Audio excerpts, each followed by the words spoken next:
Thank you. Look at that. Are we saying anything yet? I mean... We'll say that... What's today's date?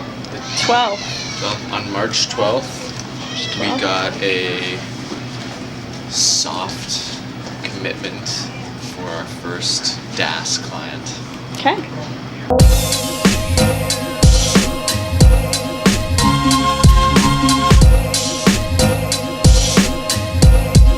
What a wonderful world.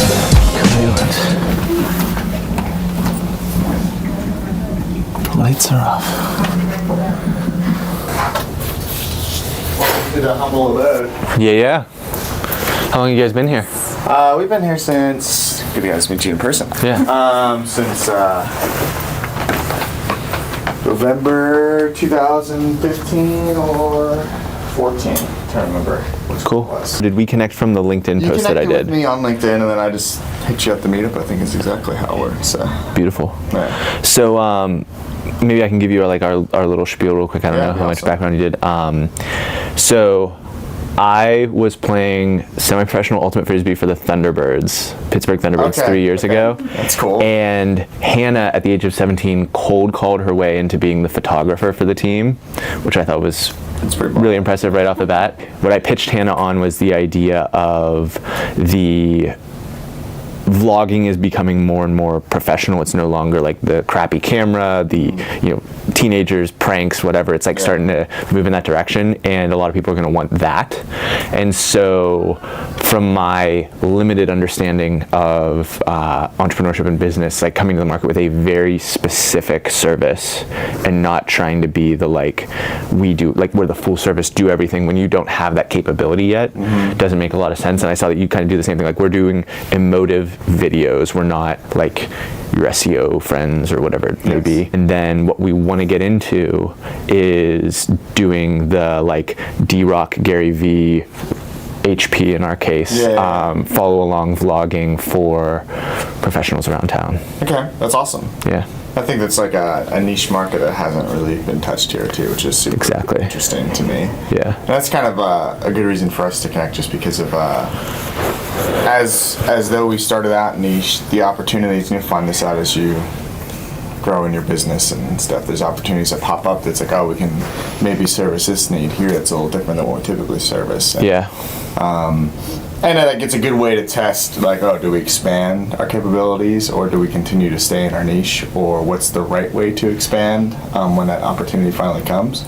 So in that kind of mode of things, like if this is something that like one of our clients would be into, exactly, or like need perhaps, like exactly, come to a decision that like this is something that they need, knowing that you guys are like really focused on that could be like a cool little thing to see if that works out and what that looks like. That was exactly what I talked about, Hannah, like potentially just getting to know you guys was, we have skills in video production, but like the quality, or what you even think of when you think about like the vlog style versus a really highly produced storyboarded type of deal, is not our skill set either. So like my mentality is 100% like anything outside of our core competencies, we want to find other people that we can trust and pass along to as well. Cool. Hey Jeff. Hi. Hi.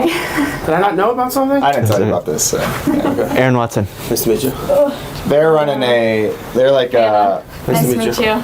Entrepreneurs who have a startup that's all focused on like vlogging and podcasting and like Instagram stuff. Okay, cool. Yeah. We're basically pitching that for 3 days, like full days, we're going to follow you around. Gotcha. And like it's kind of on you. Like if you're just sitting twiddling your thumbs or like working on spreadsheets, it's obviously not going to turn into anything, but that's not who we're necessarily targeting. Yeah. What's the benefit? Like, sell me on the benefit of that, because I wrapping my head around having. So I told you you'd have other questions. Yeah. Like, sell me on the benefit of having that much documentary content for a month. That it's just me being me. Sure. So there's the internal and external reasons. Internally, and I think this is like one of the massive underrated opportunities, is let's say you're the CEO of a 2,000, 3,000, 4,000 person company. You're past the point, Dunbar's number, you literally can't know everyone in the company. Okay. And what you can do on a once a month basis is sit down with one new engineer, one new salesperson, one new support person, and talk about the vision of the company, talk about where it's going, talk about the company culture, because at that stage, a lot of the CEO's responsibilities have been offloaded to, like, you know, head of product, head of sales, head of these other things. You're more kind of steering the ship and making those course corrections.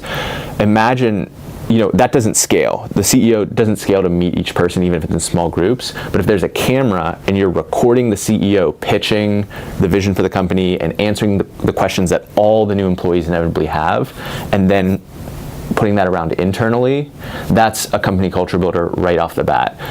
Similarly, for the external use, just that exact same meeting is your best recruiting weapon. All of these companies, they're struggling with talent retention, they're struggling with talent acquisition, and, you know, like, I went to Uber's ATC self-driving thing, and they're trying to pitch these CMU robotics grads to join Uber instead of Google or Amazon or wherever, and they have to bring them in, they have to show them everything, which they can do, but there's ways to hack that where if there was like and I know they have like proprietary data and everything, but if there was the once a week, like, how cool it is to work at Uber vlog, and there isn't one of those for one of those similar events, like, it doesn't necessarily have to be exclusively the personality. I think it makes more sense there, and people can wrap their mind around that more easily. Like the way that the Kardashians is this ensemble, and some days it features here, some days it features there.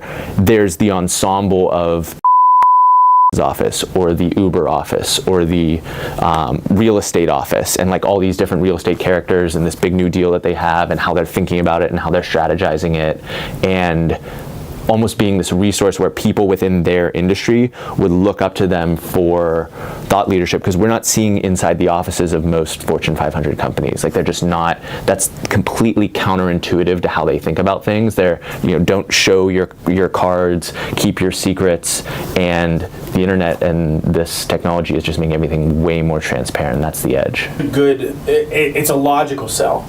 Yeah. It is a logical sell. It's a logical sell. I think there's some companies, I wasn't even thinking the internally until you kind of like brought that up, but like, Yeah. that actually makes a lot of sense, like, from a standpoint of like, you're way too busy, but you need to have a personal touch and even bring yourself down to a level of like the people that work for you to kind of be like, I'm a real person too. Like that, there is an almost unmeasurable benefit, especially in the generational kind of shift of the workforce that is happening.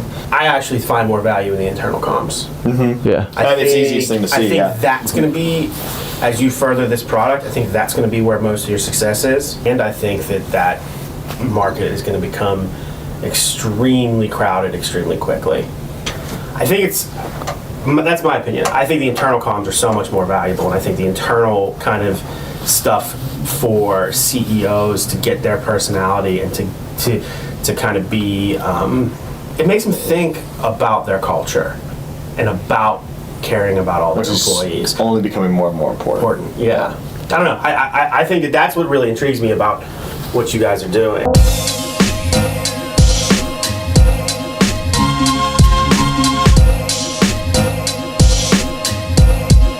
What a wonderful world.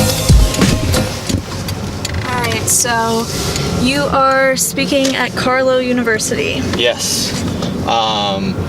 So when I was doing the summit, one of the pieces of advice that I got was to make it accessible for people who like wouldn't necessarily be able to buy a $50 ticket.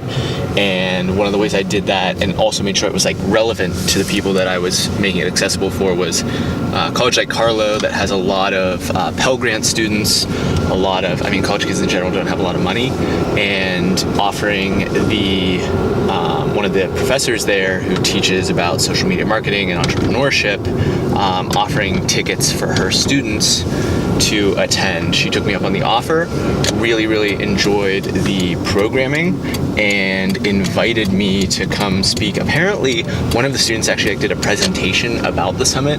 So at least I think we're speaking to 2 classes. One of the classes will be like familiar with me and what I'm working on to some degree, but just a cool opportunity to, what I'm excited about is to teach the stuff that like I wish I'd been taught when I was in their shoes, still in classrooms. Yes, love it.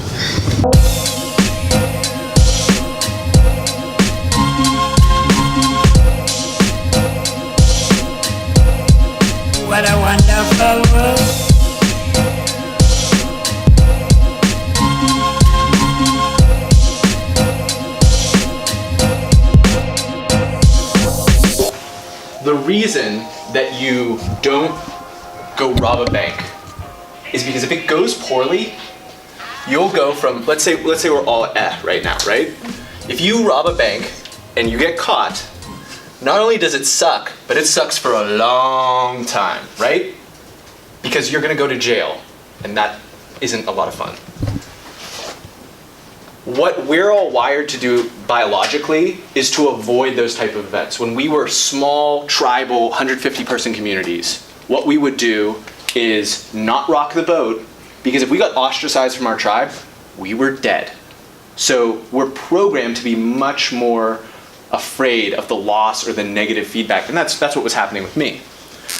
What you have to realize is that while I might have started at the reality is, worst case scenario, Aaron, my ears are bleeding. This is the worst thing I've ever listened to.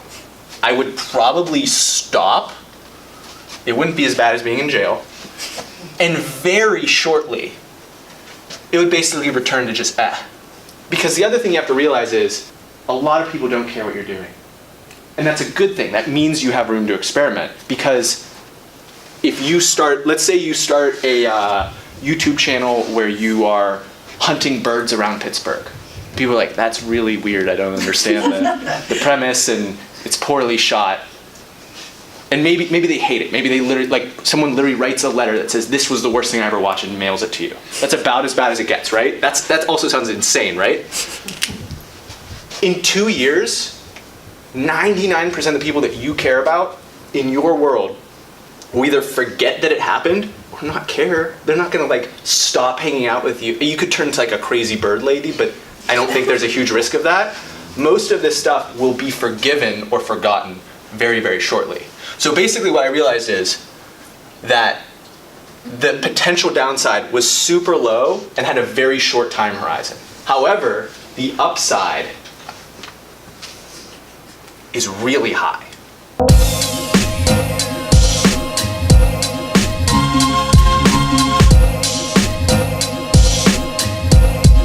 What a wonderful world.